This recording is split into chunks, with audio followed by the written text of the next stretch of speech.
मैं सच में दंग रह गया था। बस मुझे अपनी वाइफ पर पैसे खर्च करने थे और तुरंत मुझे 10 गुना रिटर्न मिल जाता था। शक भरे एटीट्यूड के साथ मैंने अपनी वाइफ के लिए 5 रुपए की एक मिनरल वाटर खरीदी और सच में मेरे बैंक कार्ड में 50 रुपए आ गए। मैं एक्साइटेड हो गया। अगर मैं लगातार वाइफ पर पैसे खर्च करता रहूं तो क्या मैं बिलियनर नहीं बन जाऊंगा? कार और हाउस तो कोई बड़ी बात ही नहीं रह जाएगी। मैं बहुत इमोशनल हो गया। पहले मैं एक बहुत बड़ा पुअर गाय था। शादी के दहेज के पैसे भी नहीं जुटा पाता था। सास मुझे बिल्कुल पसंद नहीं करती थी और हमें साथ रहने की इजाजत नहीं देती थी। लेकिन मेरी प्यारी वाइफ ने बिना सोचे समझे फैमिली रजिस्टर चुराकर भी मुझसे शादी कर ली। लेकिन अब मैं अलग हूँ। मैं सबसे बेस्ट लाइफ जीऊंगा और जो लोग मुझे नीचा समझते थे उन्हें जोरदार इंसल्ट दूंगा। स्पेंडिंग पर 10 टाइम्स रिटर्न का मतलब है जितना ज्यादा खर्च करूं उतना ज्यादा रिबेट मिलेगा। ये सोचकर मैंने अपनी वाइफ जाओ चिंगसुए का हाथ पकड़ा और सीधे एक बहुत लग्जरी वेस्टर्न रेस्टोरेंट में घुस गया। अरे यहाँ की चीजें बहुत महंगी हैं। इस रेस्टोरेंट में पर पर्सन 1000 रुपए से ज्यादा खर्च होता है। अभी हमें हाउस और कार के लिए पैसे बचाने हैं। जाओ चिंगसुए को लगता था कि कुछ 100 रुपए की बारबेक्यू और क्रेफिश खाना ही लग्जरी होता है, तो इतनी महंगी जगह कैसे आ सके। लेकिन उसने मेरा एक्साइटेड चेहरा देखा तो मूड खराब नहीं किया। रेड इवनिंग ड्रेस छोटी सी, आप दोनों। मैं जाओ चिंगसुए को बहुत अच्छी तरह जानता हूँ। उसके छोटे एक्सप्रेशन देकर ही समझ जाता हूँ कि वो क्या सोच रही है। इसलिए मैंने क्वाइटली उसका हाथ हटाया और काल्मली वेटर से कहा। वेटर मुस्कुराते हुए हमें विंडो के पास सीट पर ले गया। आप दोनों क्या ऑर्डर करेंगे? जो खाना है फ्रीली ऑर्डर करें। जाओ चिंगसुए ने केयरफुली वो स्टाइलिश मेन्यू खोला। उसमें डिशेस तो अच्छी लग रही थी, लेकिन उनके पास लिखी प्राइस देकर उसे चक्कर सा आने लगा। एक छोटा सा केक ही है, ये 200 से ज्यादा कैसे हो गया? इसमें खास क्या है? 200 में तो 3 किलो क्रेफिश आ जाते हैं, 2 Russian mash potato salad, 2 Angus steak, एक रास्पबेरी चीज लावा केक और एक bottle Gloria salt powder port wine ले आओ। जाओ चिंगसुए के कंफ्यूज्ड चेहरे को देखकर मैंने बिना सोचे सीधे ऑर्डर कर दिया। ठीक है। वेटर के जाने के बाद जाओ चिंगसुए के चेहरे पर दर्द वाला एक्सप्रेशन आ गया। हस्बैंड तुम इतने केयरलेस मत बनो, ये बहुत महंगा है। वो वाइन ही 1000 से ज्यादा की है। जाओ चिंगसुए सोच रही थी कि दोनों मिलकर 1000 में काम हो जाएगा, लेकिन मैंने एक वाइन ही 1000 की ले ली। ऊपर से स्टेक और डिजर्ट मिलाकर 3-4 हजार हो जाएंगे। उसका दिल दुख रहा था। हस्बैंड तुम्हें अच्छा खाना खिला रहा हूँ, फिर ये एक्सप्रेशन क्यों है? आज हमारी शादी का पहला दिन है। भले ही उसे दर्द हो रहा था, लेकिन उसने सोचा अब ऑर्डर हो गया है तो खाना वेस्ट क्यों करें। इसलिए जाओ चिंगसुए ने स्टेक और केक सब साफ खा लिया और एक्स्ट्रा 2 ग्लास वाइन भी पी ली। सर आपका टोटल बिल 3656 है। कार्ड से पेमेंट। बिल देते समय मेरा गला सूख गया। कांग्रेचुलेशंस, आपने अपनी वाइफ जाओ चिंगसुए पर 3656 खर्च किए और आपको 10 गुना रिटर्न में 36,560 मिले जो आपके अकाउंट में जमा हो गए हैं। सिस्टम की आवाज मेरे कान में आई। एक मील में करीब 40,000 मिल गए, जिससे मैं मुस्कुरा दिया। ये सिस्टम सच में काम का है। लेकिन मेरी तरफ जाओ चिंगसुए प्राइस सुनकर पूरी तरह होश में आ गई। ये रेस्टोरेंट बहुत लूटा है। एक स्टेक के 700-800। ये स्टेक नहीं, आधी गाय बेच रहे हैं। रेस्टोरेंट से निकलते ही जाओ चिंगसुए नॉन स्टॉप कंप्लेन करने लगी। मैं उसकी क्यूट कंप्लेन सुनते हुए उसे मॉल में ले गया। अरे तुम क्या कर रहे हो? तुम्हारा फोन 3 साल पुराना है, तुम्हें नया फोन दिलाता हूँ। नया फोन क्यों? आजकल फोन फैंसी होते हैं लेकिन यूजफुल नहीं। पैसे वेस्ट करने की जरूरत नहीं। जाओ चिंगसुए नहीं जाना चाहती थी। उसे भी लेटेस्ट फ्रूट फोन चाहिए था, लेकिन हाउस और कार के लिए सेविंग सोचकर रुक गई। तुम्हें कौन सा कलर पसंद है? मैंने उसे मना करने का मौका नहीं दिया और सीधे फ्रूट स्टोर में ले गया और लेटेस्ट फ्रूट 12 प्रो मैक्स की तरफ गया। इसका टॉप मॉडल 12,000 का है। प्राइस देखकर जाओ चिंगसुए का मन ही नहीं किया और वो मुझे खींच कर ले जाने लगी। चलो हस्बैंड, तुम्हें पिंक कलर पसंद है लेकिन इसमें नहीं है तो ग्रेफाइट कलर ले लेते हैं जो तुम पर अच्छा लगेगा। मैंने काउंटर पर खड़ी स्टाफ को मुस्कुरा कर कहा, इसे पैक कर दो। जी सर। इसका प्राइस 11,999 है। कार्ड या कैश? कार्ड। जब हम अंदर आए तो स्टाफ ने हमें ज्यादा अटेंशन नहीं दिया क्योंकि हम सिंपल कपड़ों में थे और पुराने फोन इस्तेमाल कर रहे थे। लेकिन जब मैंने तुरंत खरीद लिया तो उसका एटीट्यूड बदल गया और उसने फोन अच्छे से पैक किया और सर्विस भी अच्छी हो गई। मैडम आपका बॉयफ्रेंड बहुत अच्छा है, स्टाफ ने जाओ चिंगसुए को देकर कहा। जाओ चिंगसुए खुश हुई लेकिन बोली, ये बस पैसे वेस्ट करता है, मेरी बात नहीं सुनता। उसकी बात सुनकर मैं बस मुस्कुराया। सिस्टम ने अभी 12,000 रिटर्न दे दिए थे। फोन खरीदते ही मेरी वैल्यू डबल हो गई। पहले मैं साल भर में करीब 10,000 बचाता था, लेकिन अब खाना और फोन मिलाकर 15,000 मिल गए और अब मेरे अकाउंट में 25,000 है। अभी ज्यादा नहीं है, लेकिन एक नॉर्मल डायमंड रिंग खरीद सकता हूँ। जाओ चिंगसुए मुझे डांट रही थी लेकिन नया फोन लेकर बहुत खुश थी और बाहर निकलते ही फोटोज लेने लगी। थोड़ी देर बाद उसे याद आया कि इतने महंगे फोन पर फ्री गिफ्ट लेना भूल गई। मैंने कहा गिफ्ट छोड़ो, डायमंड रिंग लेते हैं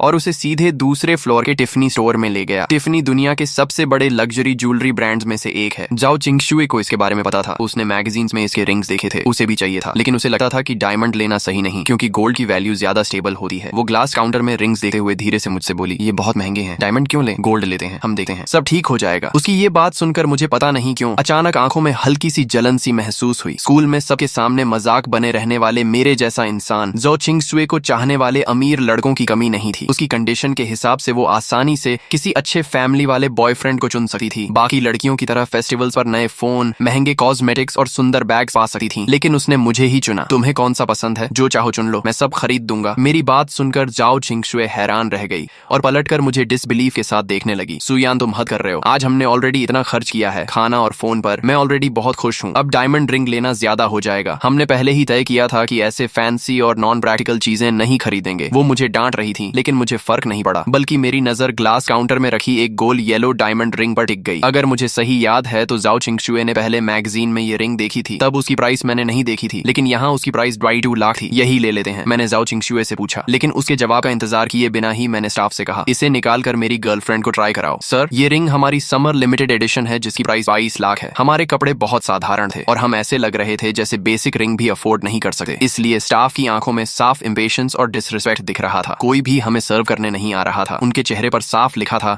अगर खरीद नहीं सकते तो देखने क्यों आए हो, 22 लाख ये बहुत महंगा है, चलो यहाँ से चलते हैं। जाओ चिंगशुए ने मेरा स्लीव पकड़कर धीरे से कहा, कोई है जो हमें ये दिखाएगा। रिंग खरीदने आए और ऐसा बिहेवियर देखकर मुझे गुस्सा आया, लेकिन आज मेरा अच्छा दिन था, इसलिए मैंने खुद को कंट्रोल किया और फिर से स्टाफ से पूछा। उनमें से एक स्टाफ मेरे कॉन्फिडेंस और इंसिस्ट देकर थोड़ी हेजिटेट हुई, लेकिन फिर रिंग निकाल कर मुझे दे दी और मुस्कुराकर बोली, अपनी गर्लफ्रेंड को ट्राई कराइए, ये येलो डायमंड प्योरिटी और फॉरएवर लव को रिप्रेजेंट करता है और आपकी गर्लफ्रेंड पर बहुत अच्छा लगेगा। मैंने जाओ चिंगशुए को रिंग पहनाई तो वो परफेक्टली फिट थी, बिना कुछ बदले, इसलिए मैंने तुरंत कहा, इसे पैक कर दो। मेरी बात सुनकर जाओ चिंगशुए शॉक हो गई और स्टाफ भी कुछ सेकंड के लिए फ्रीज हो गई। उसने रिंग सिर्फ कर्टेसी में दिखाई थी, उसे नहीं लगा था कि हम खरीदेंगे, लेकिन मेरे कॉन्फिडेंट बिहेवियर ने उसे भी सरप्राइज कर दिया। आमतौर पर अमीर लोग भी इतनी एक्सपेंसिव रिंग खरीदने से पहले सोचते हैं, लेकिन मैं ऐसे बिहेव कर रहा था जैसे 22 लाख कुछ भी नहीं। तभी पीछे से एक अजीब सी बनावटी आवाज आई, अरे शाओक्शु, तुम यहाँ क्या कर रही हो, अभी तक पेमेंट नहीं किया क्या? ये लिनमो थी जो कॉलेज में ग्रीन टी गर्ल के नाम से जानी जाती थी। जाओ चिंगशुए ने कहा, तुम यहाँ? लिनमो ने फेक स्माइल के साथ कहा, मैं अपने हस्बैंड के साथ रिंग देखने आई हूँ, और अपनी कार्टियर ब्रेसलेट दिखाते हुए बोली। फिर उसने एडवाइस देने के टोन में कहा, जाओ चिंगशुए, हमें चीजें खरीदे वक्त कंपेयर करना चाहिए और बेस्ट वैल्यू वाला लेना चाहिए। जैसे रिंग यहाँ से लेने की जरूरत नहीं है, यहाँ बहुत एक्सपेंसिव है। अर्ली टून के अंडरग्राउंड मार्केट में सस्ती रिंग्स मिलती हैं जो तुम्हारे लिए परफेक्ट रहेंगी। उसके टोन में केयर था, लेकिन असल में वो इंसल्ट कर रही थी। उसका हस्बैंड बोला, तुम खुश रहो, बस जो चाहो खरीद लो। लिनमो ने स्वीट बनकर कहा, ज्यादा एक्सपेंसिव नहीं चाहिए, 5-6 लाख की रिंग काफी है। लेकिन उसकी आंखों में डिससैटिस्फैक्शन साफ दिख रही थी, क्योंकि उसका हस्बैंड हाई सैलरी होने के बावजूद कंजूस था और बड़ी मुश्किल से उसने उसे रिंग दिलाने के लिए मनाया था। उसे पता था कि उसे ज्यादा एक्सपेंसिव रिंग नहीं मिलेगी, लेकिन 5-6 लाख की रिंग भी दिखाने के लिए काफी थी। तभी मैंने जाओ चिंगशुए के कंधे पर हाथ रखकर लिनमो से कहा, सॉरी, मेरी वाइफ इतनी सस्ती रिंग्स नहीं देखती, इसलिए तुम्हें रेकमेंड नहीं कर सकते। ये सुनकर लिनमो का स्माइल तुरंत गायब हो गया। वो शो ऑफ करना चाहती थी, लेकिन मेरी बात से उसका इंसल्ट हो गया। उसने सोचा मैं सिर्फ दिखने में अच्छा हूँ और ज्यादा अफोर्ड नहीं कर सकता, इसीलिए उसने हंसते हुए कहा, क्या तुम ये रिंग खरीद सकते हो? लेकिन अगले ही पल वो शॉक हो गई, क्योंकि मैंने स्टाफ से कहा, क्या देख रही हो, जल्दी पैक करो, और अपना कार्ड दे दिया। स्टाफ ने तुरंत रिस्पेक्ट के साथ रिंग पैक की और कार्ड रिटर्न किया। रिंग लेकर हम जाने लगे और जाते वक्त मैंने लिनमो से कहा, मेरी वाइफ को 5-6 लाख की रिंग्स अगली लगी, इसलिए उसने देखी भी नहीं, लेकिन शायद तुम्हारे लिए उनमें कुछ अच्छा मिल जाए। ये सुनकर लिनमो गुस्से से कांपने लगी और कुछ बोल नहीं पाई। जाओ चिंगशुए भी हंस पड़ी। शॉप के स्टाफ भी सब देख रहे थे और लिनमो शर्म से जल रही थी। अपनी इज्जत बचाने के लिए उसने अपने हस्बैंड का हाथ पकड़ लिया और एटीट्यूड दिखाने लगी और 20 लाख की रिंग्स देखने लगी। करीब 20 लाख के आसपास की ज्वेलरी देखते हुए भी वो कभी डायमंड को इम्परफेक्ट बताती तो कभी डिजाइन को आउटडेटेड कहती रही और आखिर में सिर उठाकर चली गई। सच में कितना शो ऑफ करती है। हाँ, सही कहा। जब रिंग देख रही थी तब तो उसकी हालत ऐसी थी कि जैसे बस लेने ही वाली है, और अब कह रही है रिंग अगली है। ऐसे लोग भी होते हैं क्या, नहीं खरीद सकते तो सीधा बोलो ना। सच में क्लासिक सावर ग्रेप्स वाली बात है। शॉप के स्टाफ सामने तो लिनमो और उसके हस्बैंड से पोलाइटली बात कर रहे थे, लेकिन जैसे ही दोनों बाहर गए तुरंत उनके चेहरे पर डिसरिस्पेक्ट दिखने लगा। सबने मिलकर उनकी कंप्लेन की और फिर उस स्टाफ को देकर बोले, जिसने तुम्हें और जाओ चिंगशुए को अटेंड किया था, यूए आज तुम्हारी किस्मत बहुत अच्छी थी। वो लड़का देखने में तो सिंपल लग रहा था, लेकिन निकला बहुत रिच। हाँ यार, 22 लाख की रिंग बिना सोचे खरीद ली और दिखने में भी इतना स्मार्ट। सच में लकी है उसकी वाइफ। ये वही टाइप का आदमी है जो खुद कम खर्च करता है, लेकिन वाइफ को खुश रखने के लिए सब करता है। यूए भी बहुत खुश थी, क्योंकि इस एक सेल से उसका पूरा वीक का टारगेट पूरा हो गया था,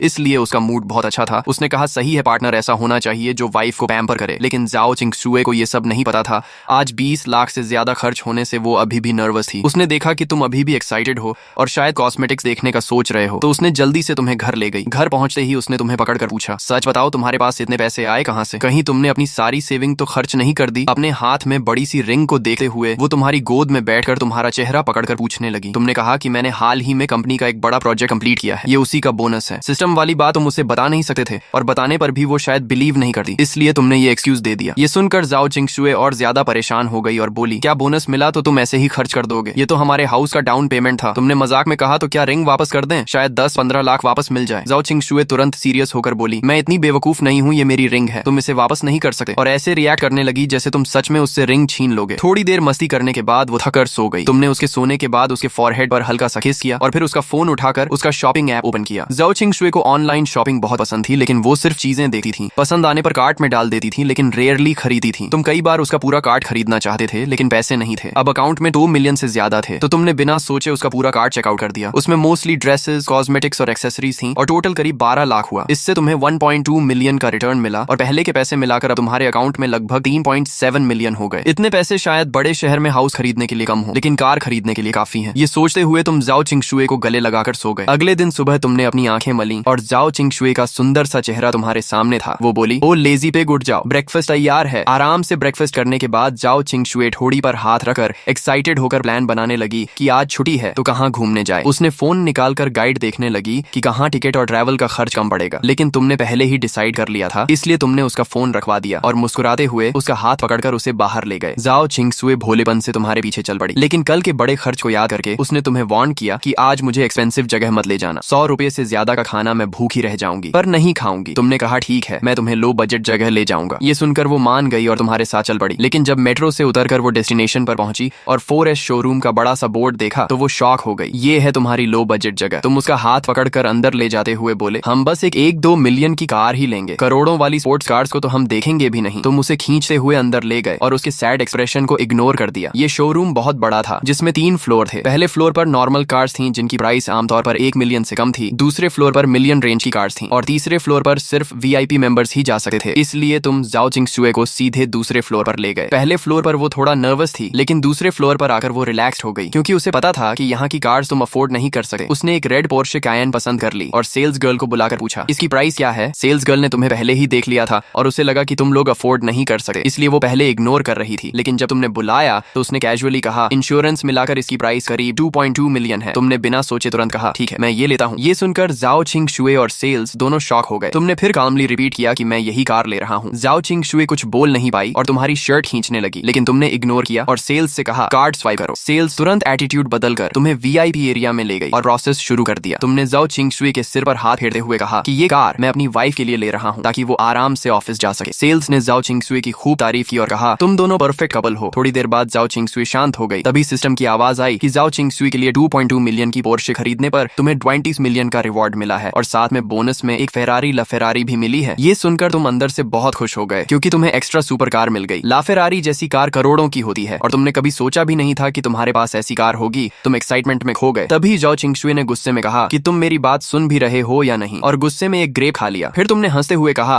कि हम एक हाउस भी खरीद लेते हैं। ये सुनकर वो फिर सीरियस हो गई और बोली, अभी हाउस बाद में देखेंगे, ये कार ही तुम्हारे सारे पैसे खत्म कर चुकी होगी। लेकिन फिर भी उसने कहा कि फ्यूचर में हम मेहनत करके हाउस जरूर लेंगे और सस्ता एरिया में बड़ा फ्लैट लेना बेटर होगा बजाय महंगे एरिया के छोटे हाउस के। तुमने उसकी बात याद रख ली और उसे देखते रहे क्योंकि वो तुम्हारे लिए जेन्युइनली वरी कर रही थी। पिछले कुछ दिनों में तुमने उसके लिए एक्सपेंसिव रिंग और कार खरीदी थी, इसलिए उसे लग रहा था कि तुमने अपनी सारी सेविंग्स खर्च कर दी हैं। शायद उसके पेरेंट्स ने भी तुम्हारी हेल्प की हो, लेकिन असलियत कुछ और ही थी। दोनों VIP एरिया में चाय पी रहे थे और तुम सिस्टम के रिवॉर्ड के बारे में सोचकर अंदर ही अंदर खुश हो रहे थे। तुम्हें लग रहा था कि अब तुम्हारी लाइफ पूरी तरह बदल चुकी है और अब तुम जो चाहो वो खरीद सकते हो। जाओ चिंगशुए अभी भी तुम्हें समझा रही थी कि पैसे बचाना जरूरी है और फ्यूचर के लिए प्लानिंग करनी चाहिए, लेकिन तुमने उसे काल्म करते हुए कहा कि अब सब ठीक हो जाएगा और उसे टेंशन लेने की जरूरत नहीं है। तुमने मन ही मन डिसाइड कर लिया कि अब तुम उसे हर वो चीज दोगे जो उसने कभी चाही थी और फिर उसे अपने पास खींचकर आराम से उसके साथ बैठ गए। वो सोच रही थी कि हम तो एक नॉर्मल फैमिली से हैं, इतना पैसा आखिर आता कहाँ से है जो ऐसे खर्च हो रहा है। लेकिन वो मना भी नहीं कर पा रही थी क्योंकि उसे अंदर से लग रहा था कि शायद तुम्हें गिल्ट है और तुम उसे मटेरियल चीजों से खुश करना चाहते हो। तभी उसके फोन पर उसकी फ्रेंड की हन का मैसेज आया कि आज वीकेंड है, दोपहर में हॉट पॉट खाने चलें। मैंने एक बहुत टेस्टी रेस्टोरेंट ढूंढा है। जाओ चिंगशुए थोड़ी देर के लिए सोच में पड़ गई। फिर उसने तुमसे पूछा, तुमने लोकेशन देखी तो वो 4S शोरूम के पास ही थी, इसलिए तुमने तुरंत हाँ कर दी और कहा कि हम कार लेकर आते हैं, तब तक वेट करो। इस बार तुमने कार फुल पेमेंट में खरीदी थी, इसलिए सेल्समैन भी बहुत पोलाइट हो गया और पूरी सुबह में सारे पेपर वर्क और इंश्योरेंस वगैरह कंप्लीट कर दिए। उधर ची हन पहले ही कार लेकर रेस्टोरेंट के बाहर पहुंच गई थी। उसके घर की कंडीशन ठीक थी और उसे अकेले मैजिक सिटी में स्ट्रगल करते देख उसके घर वालों ने ग्रेजुएशन के बाद ही उसे एक 1 लाख की ग्रेट वॉल कार दिला दी थी। भले ही कार बहुत एक्सपेंसिव नहीं थी, लेकिन रोज मेट्रो में भीड़ झेलने और बाहर जाने पर कैब के पैसे देने वालों के लिए वो काफी कंफर्टेबल लाइफ थी। कभी कभी जाओ चिंगशुए भी उसकी कार यूज करके शॉपिंग चली जाती थी। कार लेने के बाद तुम दोनों भी रेस्टोरेंट पहुंच गए। चीहान बार बार मैसेज कर रही थी तो जाओ चिंगशुए ने रिप्लाई किया कि हम पहुंच गए हैं, लेकिन चीहान को कोई दिखा नहीं। तभी उसके सामने एक रेड पोर्शे कायन आकर रुकी। नई चमचमाती पोर्शे देखकर वो थोड़ी जेलस हो गई क्योंकि पुराने मॉडल भी 1 मिलियन से ऊपर के आते हैं और ये तो लेटेस्ट मॉडल था, कम से कम 2 मिलियन का होगा। वो सोचने लगी कि वो कब ऐसी कार चलाएगी। तभी पैसेंजर डोर खुला और जाओ चिंगशुए बाहर निकली। उसे देखकर की हन शॉक हो गई और मजाक में बोली कि पोर्शे चलाने वाला ड्राइवर भी कितना मेहनती है। जाओ चिंगशुए हंसते हुए बोली, ये कार मेरे हस्बैंड ने अभी मेरे लिए खरीदी है। ये सुनकर चीहन और भी शॉक हो गई और बोली, मजाक मत करो, मैं तुम्हारे हस्बैंड को अच्छे से जानती हूँ, वो कैसे ये कार खरीद सकता है। उसका ये कहना इंसल्ट नहीं था। अगर 2-3 लाख की कार होती तो वो मान लेती, लेकिन ये पोर्श कायन थी। और सुबह ही उसने जाओ चिंगशुए की रिंग वाली पोस्ट देखी थी। 1 साल पहले ग्रेजुएट हुई लड़की के पास इतने पैसे होना पॉसिबल नहीं था। तुमने कहा तुम लोग अंदर जाओ, मैं पार्किंग करके आता हूँ। जाओ चिंगशुए ने तुम्हें जल्दी आने को कहा और तुम्हारे गाल पर किस किया। ये सब देखकर चीहान को थोड़ा ऑकवर्ड लगा। फिर दोनों अंदर जाकर बैठ गई। चीहान ने फिर पूछा, क्या ये कार सच में तुम्हारी है? जाओ चिंगशुए ने हाँ कहा। और तुमने मजाक में कहा कि मैं नहीं चाहता था इतनी महंगी कार, लेकिन इसने इंसिस्ट किया। चीहान ने कहा तुम बहुत लकी हो। फिर दोनों बैठकर बात करने लगी। जाओ चिंगशुए ने कहा तुम भी बॉयफ्रेंड ढूंढ लो। चीहान ने साई लेकर कहा बॉयफ्रेंड मिलना इतना आसान नहीं है, उसके पीछे लोग तो आते हैं, लेकिन या तो बहुत गरीब होते हैं या बहुत अगली। उसने बताया कि उसने हाल ही में फॉर्चून कैलकुलेट किया और उसे बताया गया कि उसे ट्रू लव 30 साल में मिलेगा। जाओ चिंगशुए को ये सुनकर क्यूरियोसिटी हुई और उसने भी ट्राई करने का सोचा। चीहान ने तुरंत उस मास्टर का कॉन्टेक्ट भेज दिया और उसकी खूब तारीफ की। जाओ चिंगशुए ने डरते हुए तुम दोनों के नाम भेजे और लव फॉर्चून चेक किया। रिजल्ट में लिखा था कि तुम दोनों साथ नहीं रह पाओगे। ये देखकर उसका दिल बैठ गया, क्योंकि उसके पेरेंट्स भी इस रिलेशन के खिलाफ थे। उसने तुरंत सोल्यूशन पूछा, लेकिन सामने वाले ने मना कर दिया कि इसका कोई सोल्यूशन नहीं है। तभी तुम पार्किंग करके आए और देखा दोनों फोन में लगे हैं। तुमने फोन लेकर बिना सोचे 1000 ट्रांसफर कर दिए और कहा फिर से कैलकुलेट करो। चीहन को ये देखकर गुस्सा आ गया और बोली तुम मास्टर की इंसल्ट कर रहे हो। लेकिन तुरंत ही दूसरा रिजल्ट आया जिसमें लिखा था कि तुम दोनों परफेक्ट कपल हो और हमेशा साथ रहोगे। ये देखकर तुम खुश हो गए और फोन वापस दे दिया। जाओ चिंगशुए भी खुश होकर तुम्हारे पास आ गई। चीहन गुस्सा होकर बोली तुमने पैसे वेस्ट किए, लेकिन जाओ चिंगशुए बोली रिजल्ट अच्छा है। फिर उसने चीहान को भी कहा कि वो भी दोबारा ट्राई करे, लेकिन चीहान ने मना कर दिया और कहा पहले खाना खाते हैं। हॉटपॉट आने के बाद वो सब भूल गई और नॉर्मल हो गई। खाने के बाद पार्किंग में जाकर उसने कार के साथ फोटोज लिए और फिर जाओ चिंगशुए को शॉपिंग चलने के लिए बोला।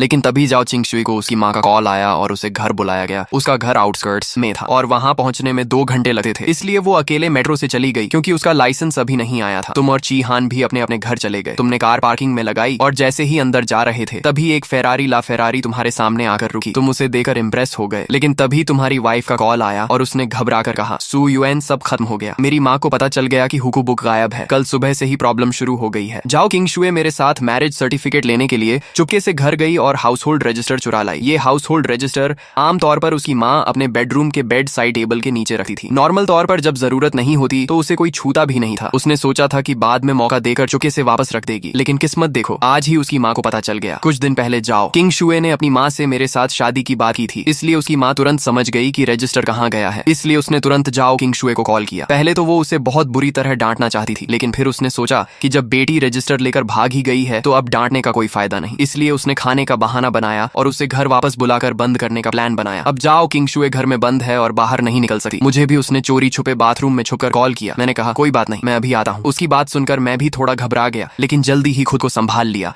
और उसे थोड़ा काल्म किया। वो इतनी घबराई हुई थी कि रोने वाली थी। उसने कहा तुम मत आना, मेरी माँ बहुत बुरा बोलती है, वो तुम्हें इंसल्ट करेगी। मैंने कहा कोई बात नहीं, हमें तुम्हारी माँ का ये टेस्ट पार करना ही होगा। मैं जानता था वो किस बात से डर रही है, इसलिए मैंने उसे सॉफ्टली समझाया कि ये स्टेप पार करने के बाद हम ओपनली साथ रह पाएंगे। लेकिन वो कुछ और बोल पाती उससे पहले ही बाथरूम के बाहर उसकी माँ ने जोर जोर से डोर नॉक करना शुरू कर दिया और बोली तुम आधे घंटे से अंदर क्या कर रही हो? बाहर क्यों नहीं आ रही? क्या अंदर गिर गई हो? अपनी माँ की आवाज सुनकर उसे कॉल काटकर बाहर आना पड़ा। उसकी माँ ने उसे देखा और ठंडी हंसी के साथ कहा मुझे पता है तुम अंदर उस लड़के से बात कर रही थी। अच्छा है, आज मैं भी उससे मिलना चाहती हूँ। ये सुनकर जाओ किंगशुए कंफ्यूज हो गई। उसकी माँ बोली मैंने तुम्हारे सारे रिश्तेदारों को कॉल कर दिया है, सब आज घर आ रहे हैं। आज तुम्हें उस लड़के से ब्रेकअप करना ही होगा और अगर वो नहीं मानेगा तो उसे मारकर मनवाएंगे। मुझे नहीं लगता उसकी हिम्मत इतनी स्ट्रांग है। ये सुनकर जाओ किंगशुए घबरा गई और लगभग रोने लगी। उसने कहा आप ऐसा कैसे कर सकती हैं? इतनी बड़ी बात के लिए सारे रिश्तेदारों को बुलाना पहले ही शर्म की बात है और ऊपर से आप लोग उसे मारेंगे। ये सोचकर कि सुयुआन बुरी तरह घायल हो जाएगा उसका दिल भर आया। उसने कहा माँ मेरी बात सुनो, सुयुआन गरीब नहीं है और वो मेरे साथ बहुत अच्छा है। उसकी माँ ने कहा अच्छा है तो क्या तुम अपने कपड़े देखो और बाकी लड़कियों को देखो। उसने उसकी ड्रेस खींचते हुए कहा तुम्हें याद है पड़ोस की लिन लड़की जो बचपन में तुम्हारे साथ खेलती थी, वो पढ़ने के लिए बड़े शहर गई और वहाँ एक अमीर लड़के से रिलेशनशिप में आ गई जिसके घर में बिजनेस है। उसकी शादी बहुत ग्रैंड हुई और लड़के वालों ने 1 मिलियन कैश दिया और उसके परिवार को घर और कार भी खरीदी। कुल मिलाकर 5 मिलियन खर्च किए। जाओ किंगशुए ने कहा माँ वो लोग अलग हैं, हम कंपेयर नहीं करते। उसकी माँ बोली मैं भी कंपेयर नहीं करना चाहती, लेकिन मैं उसे रोज अच्छे कपड़ों में देखती हूँ और वो बाहर निकलते वक्त एक कदम भी नहीं चलती, जबकि तुम रोज जॉब करती हो और खुद के लिए नए कपड़े भी नहीं खरीदी। ये देखकर मुझे दर्द होता है। उसने अपने सीने पर हाथ रखकर कहा मुझे तुम्हारी चिंता होती है, समझी? ये सुनकर जाओ किंगशुए रो पड़ी और अपने मुंह पर हाथ रख लिया। तभी डोरबेल बज गई जिससे दोनों की बात रुक गई। वो अपना चेहरा छुपाकर कमरे में चली गई और उसकी माँ डोर खोलने चली गई।